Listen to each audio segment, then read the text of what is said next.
Quero cumprimentar a todos os presentes com a paz do Senhor. Vamos ler de novo o texto de Romanos, capítulo 10, a partir do versículo de número 13. Romanos, capítulo 10, a partir do versículo 13.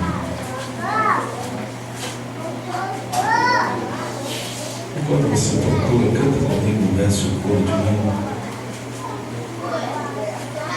Romanos capítulo 10, versículo 13.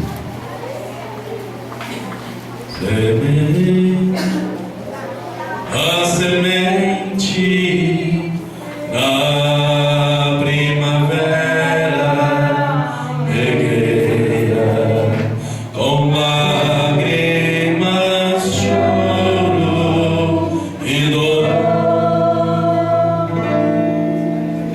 mas outro talvez ceifará o meu trigo com gozo, trazendo ao Senhor.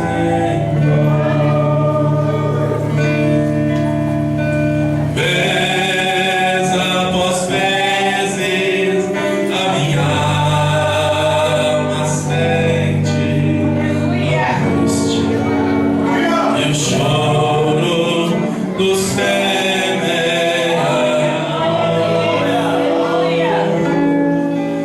mas o que semeia o atual que ceifa terá recompensa nas mãos do Senhor.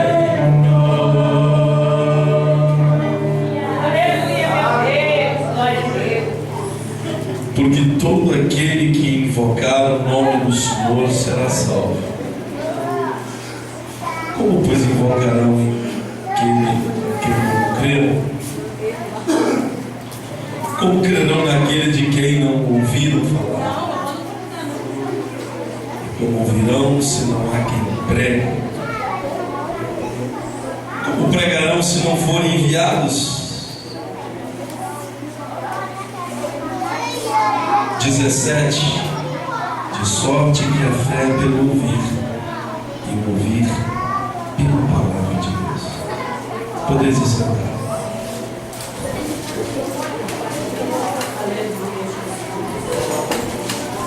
A grande comissão de que estamos falando nessa noite, quando conferenciamos o assunto missões,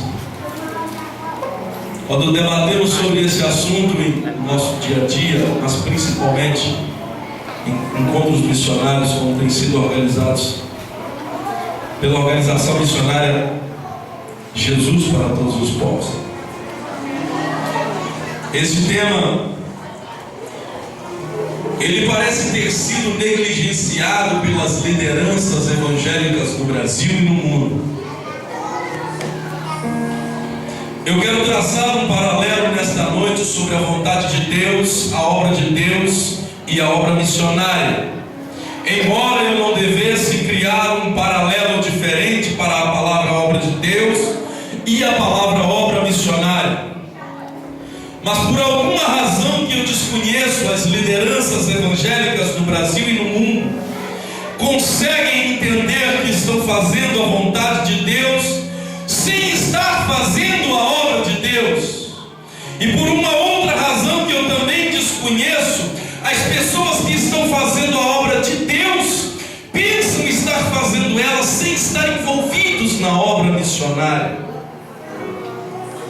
Por alguma razão que eu desconheço, os crentes do século 21 estão tentando conciliar a vontade de Deus com a obra de Deus sem se envolver no trabalho missionário. E eu não consigo ver nem os argumentos. Eu tenho debatido esse tema há quase 15 anos. Eu fui missionário no Nordeste, no Vale do Jequitinhonha. Fui missionário no Nordeste 1 ano e 2 meses, missionário no Vale do Jequitinhonha 2 meses. 1 ano e 2 meses, me perdoe. Mas, contra todos os prognósticos que se podia imaginar de um trabalho sendo bem sucedido, eu já vi em ocasiões em que missionários tiveram que ser tirados do campo por causa de 2, 3 salários mínimos. Nos últimos dias eu tenho tido notícias de reuniões evangélicas com vendas de ingressos que são capazes de arrecadar 600 mil reais em uma apresentação de noite. Em uma única noite, 600 mil reais no Brasil são arrecadados por uma apresentação de um popstar evangélico. E um missionário é retirado do campo porque a igreja diz que não dá para pagar mais para ele 3 salários mínimos, 2 salários mínimos. Por alguma razão que eu desconheço, a vontade de Deus, a obra de Deus e a obra missionária não estão tendo nenhum tipo de coerência entre si, essas 3 palavras. Por alguma razão que eu desconheço, a vontade de Deus não está aliada à sua obra dentro das igrejas evangélicas no Brasil. E por uma razão que eu desconheço, fazer a obra de Deus sem fazer a obra missionária está no coração dessas lideranças. Aleluia, Deus. Um crente de folga que fazia missões em Atos dos Apóstolos.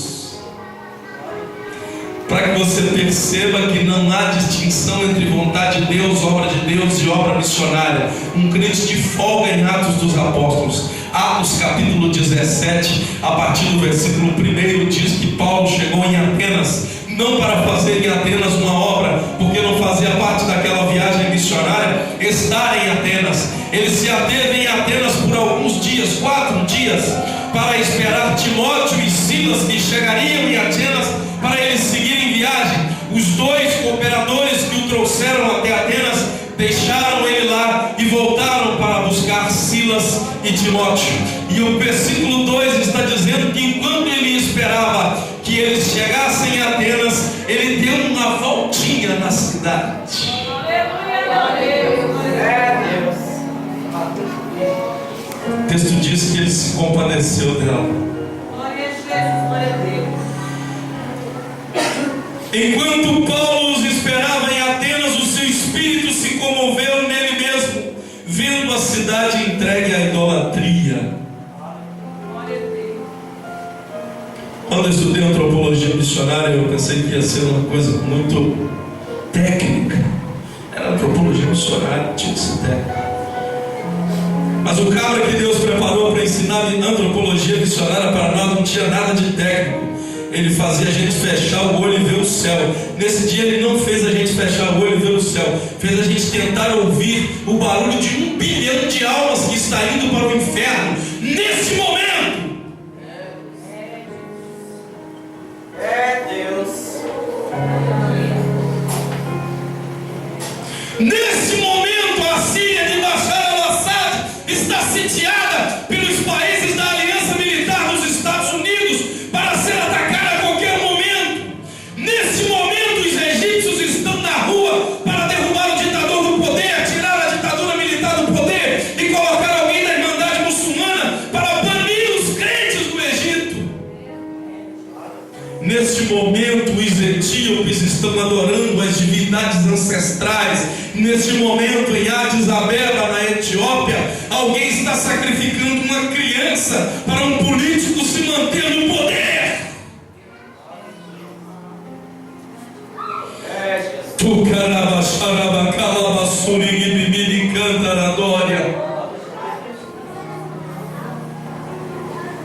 Neste momento em Mogadíscio ou em alguma cidade de Moçambique ou em Angola, estão sacrificando crianças para que os poderosos peguem do sangue dela para fazer prosperidade nas suas mãos.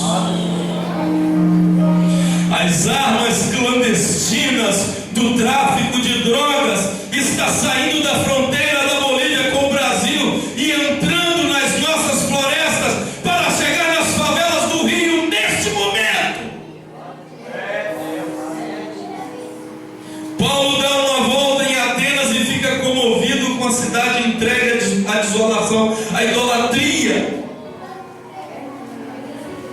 Algumas coisas são peculiares nesse texto e chamam a atenção de minhas e do Paulo. Ele entrou na sinagoga para disputar com os judeus e com os religiosos. E por alguns dias, todos os dias em que ele permaneceu lá, na praça, ele combatia os que se apresentavam, porque o modelo religioso estabelecido pelos judeus nas sinagogas não era capaz de dar uma resposta à idolatria de Atenas. Quero concluir que o modelo evangélico de pregação do cristianismo no Brasil não é suficiente para dar uma resposta missionária para o que está acontecendo em Mogadishu, em Addis Abeba, na Síria, no Egito, em Moçambique, em Serra Leoa, nem nas favelas do Rio. As religiões eram prolíferas dentro de Atenas, tanto que o Paulo vai dizer uma palavra para eles, quando está no Areópago, versículo 22, estando Paulo no meio deles, no Areópago disse: varões atenienses, estou vendo que vocês são um pouco supersticiosos, hein? Estou vendo que vocês são supersticiosos. Como os evangélicos no Brasil se tornaram supersticiosos? Como os evangélicos brasileiros se tornaram supersticiosos? A que ponto chegamos? Chegamos a um ponto em que o indivíduo, e eu volto à frase que eu gosto de dizer quando estou falando sobre missões, por alguma razão que eu desconheço, o indivíduo acha que é fazer a vontade de Deus, enfiar parte do seu dinheiro no envelope e mandar para um camarada que está numa emissora de TV, fazer o ministério pessoal dele ser edificado aos bilhões, enquanto crianças continuam sendo sacrificadas em Addis Abeba. E eu repito, a vontade de Deus, a obra de Deus e a obra missionária são correlacionadas no céu. Esse plano divino não foi traçado para que alguém se tornasse personalidade na televisão brasileira. O plano divino, através dos séculos, foi traçado para que crianças não fossem mais sacrificadas em Addis Abeba.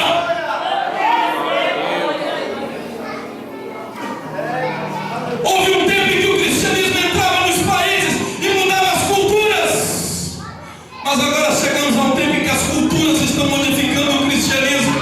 A última vez que eu vi o cristianismo mudar a cultura de um povo foi no século XIX, na Índia, quando William Carey chegou na Índia no século XIX. As viúvas eram sepultadas junto com os maridos que morriam. O homem morre, a mulher está viva, a viúva terá que ser sepultada junto com o marido, não vai poder ficar viva para poder casar de novo, nem desfrutar de nenhum dos seus bens.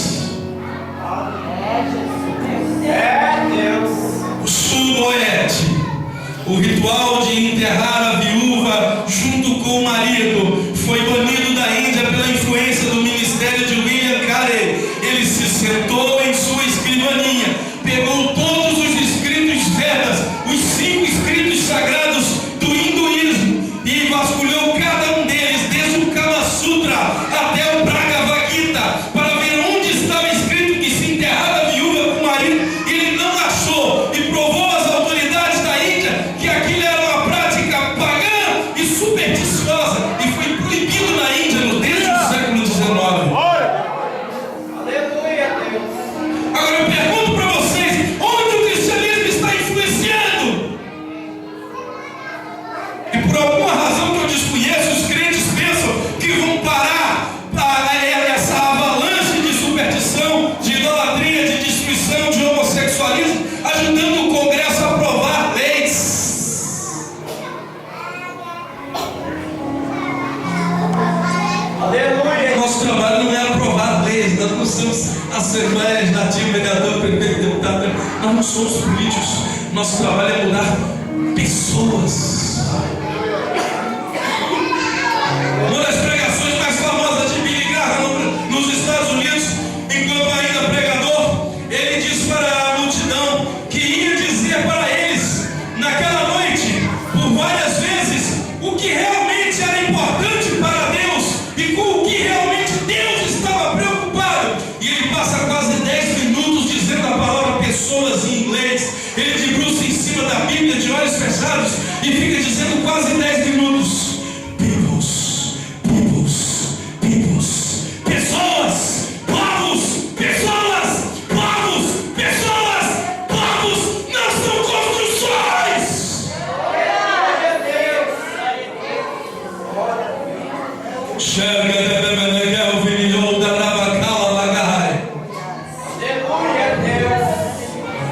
Paulo não aguentou de ver a cidade entregue à idolatria e saiu para fazer alguma coisa, gente.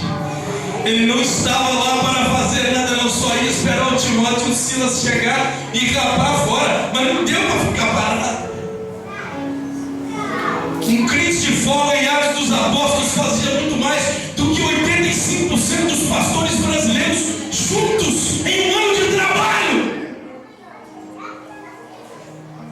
Aleluia, Jesus Nazareno. Não estamos na velocidade apostólica, isso é evidente, porque todos juntos somos 100, 200, 300, 500, 1.500, 10 mil vezes mais crentes do que havia naquela época, mas eles faziam muito mais.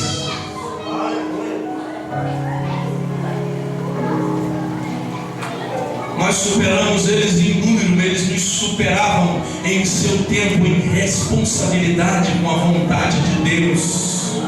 Cláudio, qual é a vontade de Deus? A vontade de Deus é que todos venham ao conhecimento da salvação, de que ninguém se perca. Você que quer saber qual é a vontade de Deus, eu te digo agora: a vontade de Deus não é que nos tornemos celebridade, que alguém consiga me tornar um dos grandes pregadores desse país e eu vá parar na televisão. A vontade de Deus é de que todos venham ao conhecimento da salvação e que ninguém se perca.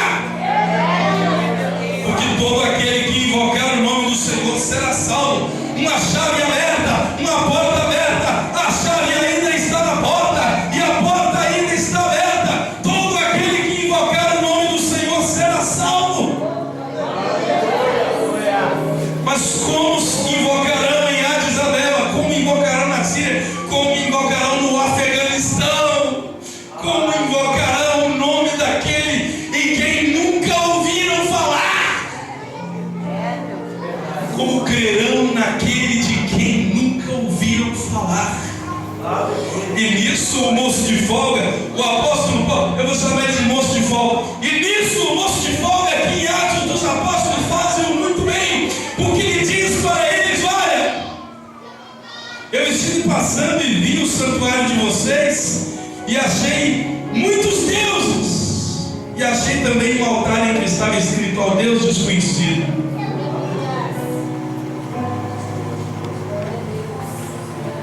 Não tinha ninguém em volta da placa, era um altar com um insígnia em grego, ao Deus desconhecido.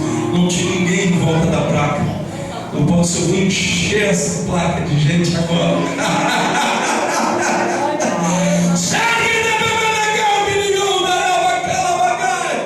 É desconhecer essa placa agora, porque isso é o meu Deus.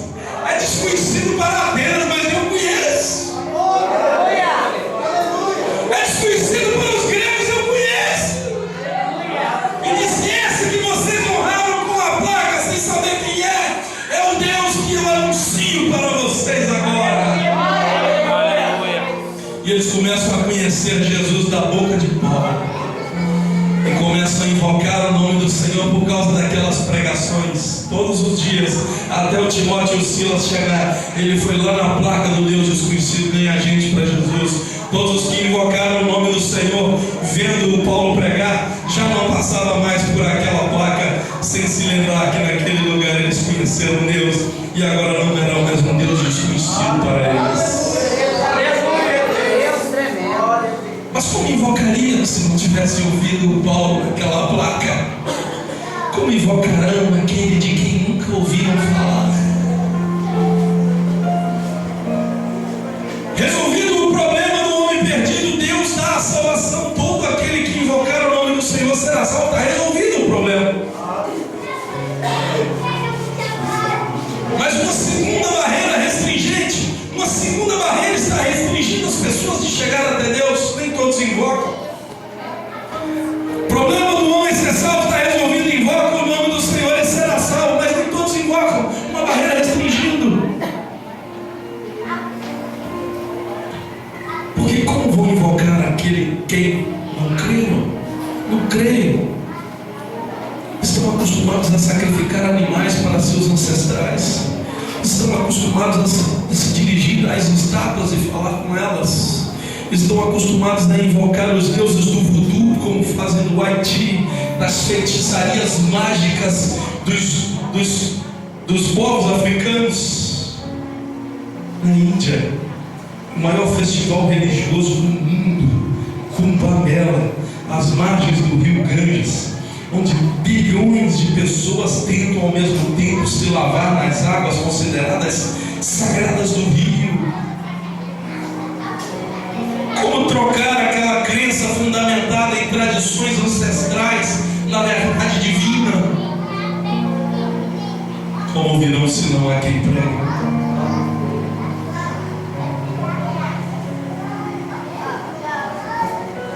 Barreira restringente, eles não conseguem acreditar porque não conseguem entender. Barreira restringente resolvida, eu vou pregar para eles, você vai pregar para eles, o Brasil vai fazer missões.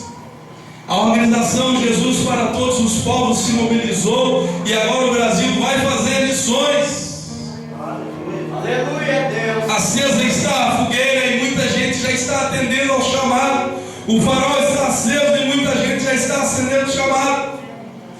Barreira restringente resolvida, mas barreira restringente à parte, tem mais uma aqui. Nós estamos no Brasil, eles estão na Índia.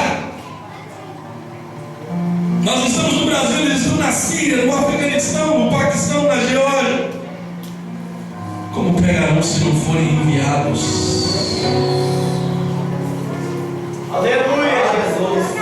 Vocês viram que a coisa está resolvida, mas a nossa burocracia religiosa não faz a salvação chegar até esses povos. É verdade, Deus. Disseram para o William Carey assim, no século XIX, quando ele começou a missão: se Deus quiser salvar os povos, Ele vai fazer isso sem a nossa ajuda.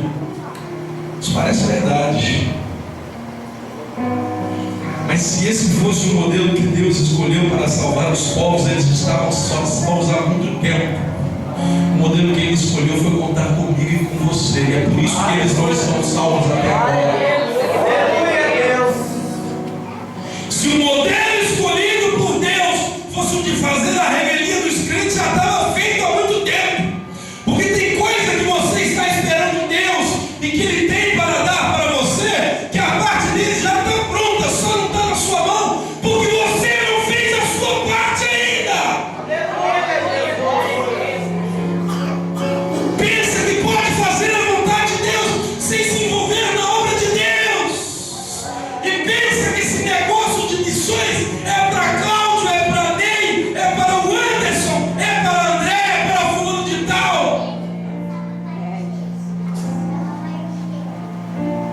Vamos resgatar uma ovelha aqui antes que eu termine essa pregação. Aleluia.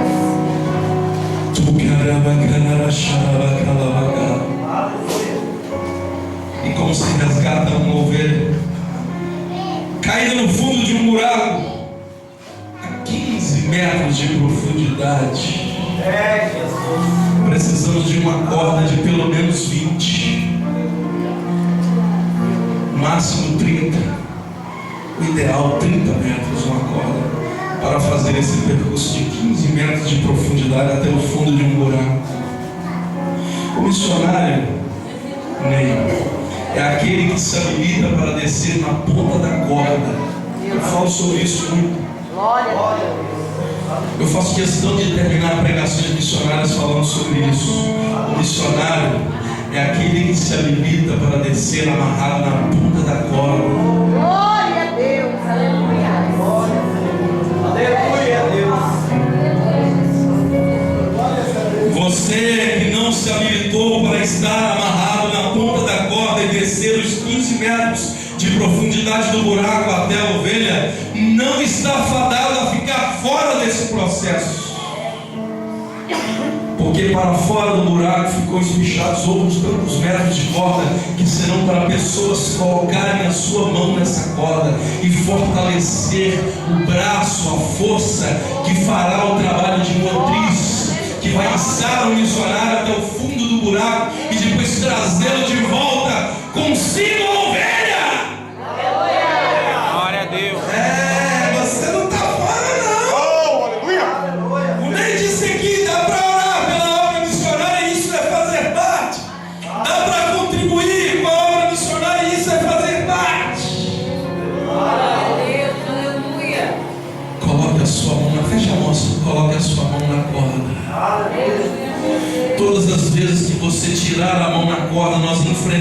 enfraquecemos este mecanismo de resgate de perdidos que Deus implantou na terra. Todas as vezes que você passa semanas sem se lembrar da sua responsabilidade nisso, nós enfraquecemos o mecanismo que Deus colocou para salvar aquele perdido. Nós poderíamos ter evitado que essa criança fosse sacrificada esta noite em Addis Abeba. Se nós tivéssemos um missionário lá que, como William Carey, fosse capaz de influenciar uma sociedade e parar o sacrifício de crianças em Addis Abeba. A capital da Etiópia está tomada de feitiçaria que sacrifica crianças todos os dias para os políticos ricos e poderosos e comerciantes da cidade. Todos os dias. E menino é mato naquele lugar. Tem muito pouco valor.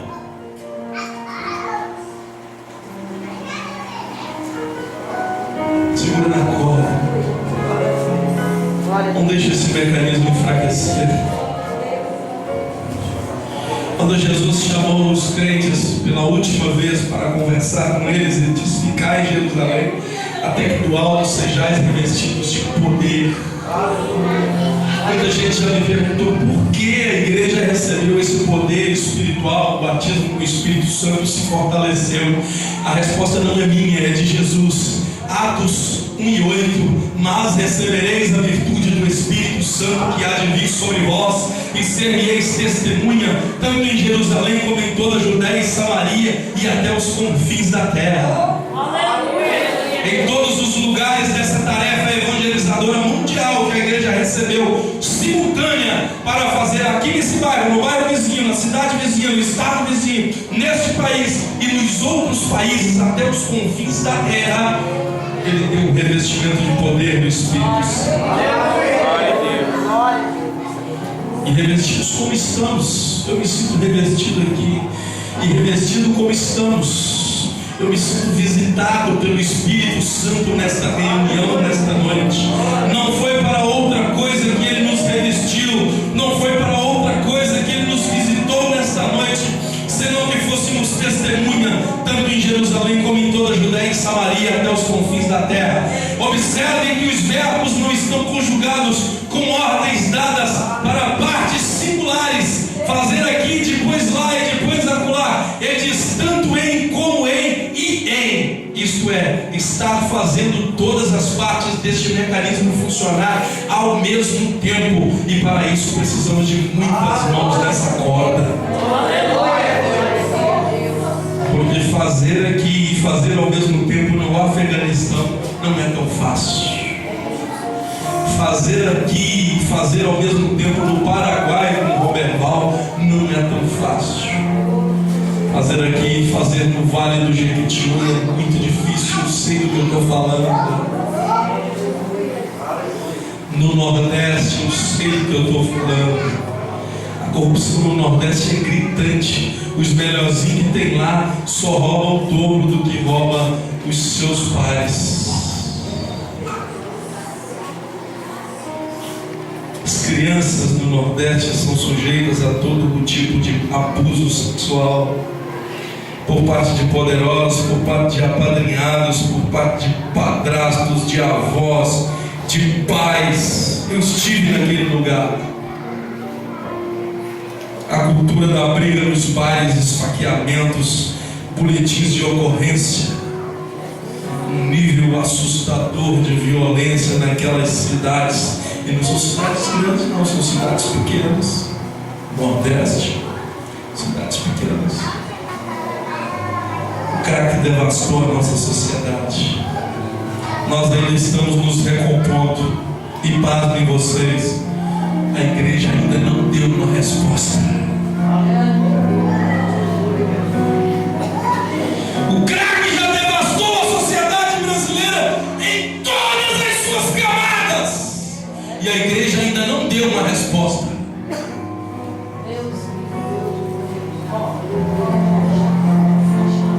No meio de um tema discutido como esse, eu só posso dizer o que Paulo disse ao Timóteo encarecidamente: Sofre, pois, comigo as aflições deste mundo como bom soldado de Jesus Cristo. Porque ninguém que se alista nessa guerra se envolve com coisas dessa vida, a fim de agradar o Senhor que o aceitou nas fileiras. Ainda estamos ocupados demais com coisas que não são a vontade de Deus. E isso porque não estamos envolvidos com a obra de Deus. E isso porque mesmo quando estamos envolvidos com a obra de Deus, negligenciamos a obra missionária. E isso não pode ser assim.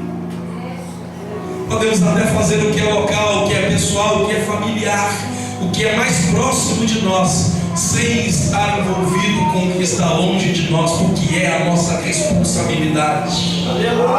Se não vamos descer na ponta da corda, porque achamos que quem tem que ir é o missionário, é o pastor, é o evangelista, é o obreiro, é o consagrado, que pelo menos não negligenciemos o nosso lugar na corda, porque esse mecanismo se enfraquece todas as vezes que um crente negligencia o seu lugar na corda. E pasmem vocês, é a maioria dos crentes brasileiros que estão fora do seu lugar na corda. Senão nós já tínhamos alcançado o Addis Abeba e já não se sacrificava mais criança naquele lugar.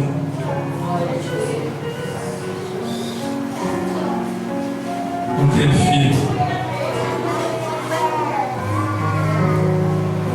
Alguns ceifeiros terão muito gozo quando ceifarem algum trabalho missionário mundo afora, sem saber que nessa igreja se levantou nesse dia um clamor, uma palavra, um divisor de águas, uma sentença de Deus para corações que se moveram e não pararam, até que esse missionário pudesse colher frutos fora daqui, com oração, com contribuição, sem poder ir, mas sem negligenciar a sua parte na tarefa.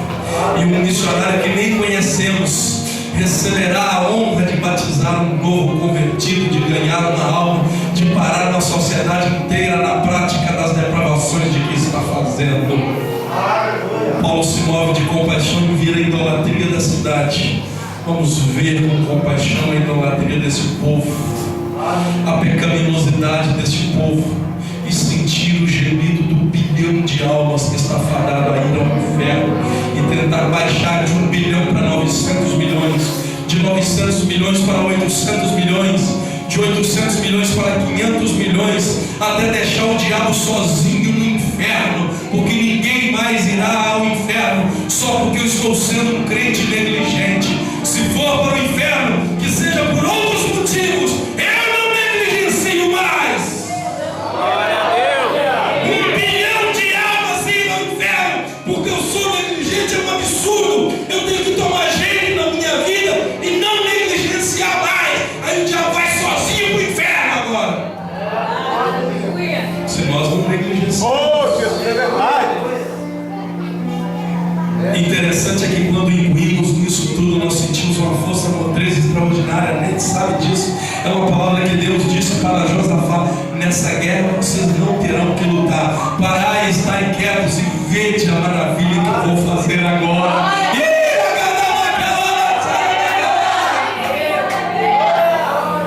É quando ele começa a fazer as coisas extraordinárias que você sempre quis ver na igreja.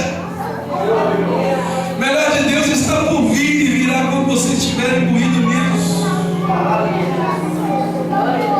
Façamos do nosso dia a dia um dia a dia missionário. O ceifeiro recolhe com gozo o fruto, nem sempre sabendo a dor que custou. Para quem trabalhou sem olhar sol e chuva e com paciência plantou.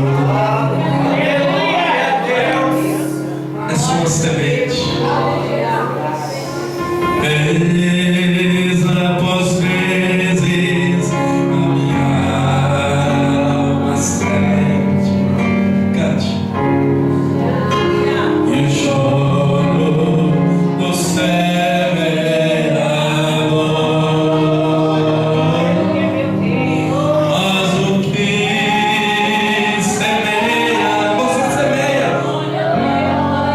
sem falar em